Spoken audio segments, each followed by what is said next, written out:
దేవుని పరిశుద్ధ నామంలో మీ అందరికీ వందనాలు తెలియపరుస్తున్నానండి. ఈ దినం దేవుని మాటను మనం ధ్యానం చేసుకుందాం. పరిశుద్ధ గ్రంథంలో నుండి గలతీలకు రాసినటువంటి పత్రిక 5వ అధ్యాయము 25వ వచనం. ఆత్మను అనుసరించి క్రమముగా నడుచుకుందాము. హల్లెలూయా. పరిశుద్ధ గ్రంథంలో దేవుని ఆత్మ చేత నడిపించబడిన భక్తులు అనేక మందిని మనం చూస్తుంటాం. ఆత్మను అనుసరించి నడుచుకున్న వారిని దేవుడు ఘనపరిచారు. పరిశుద్ధాత్మతో నింపబడిన అపోస్తులను అద్భుతంగా పరిచర్యలో వాడుకున్నారు.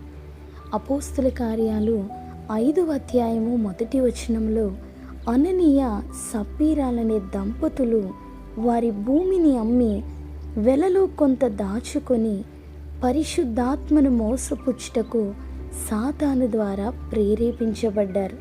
కొంత సొమ్మును వారు దాచుకున్నారు. పేతురు గారు అననీయను భూమి వెల విషయమై ప్రశ్నించినప్పుడు అననీయ పేతురు మాటలు వింటూనే పడి ప్రాణాలు విడిచారు.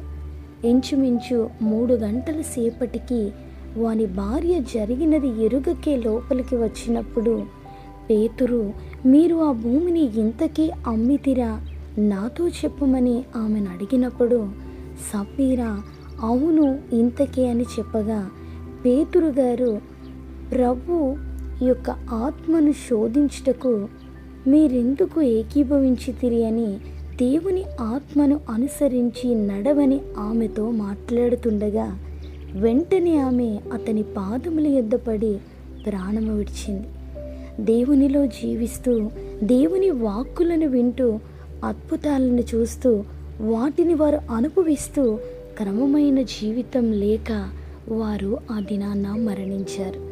దేవుని వాక్కు మనల్ని అనుదినము దర్శించి నడిపిస్తుండగా ఆత్మానుసారమైన జీవితం క్రమము కలిగి దేవుని సన్నిధిలో యథార్థముగా నడిచే జీవితము ద్వారా మనం జీవాన్ని పొందుకుంటాం.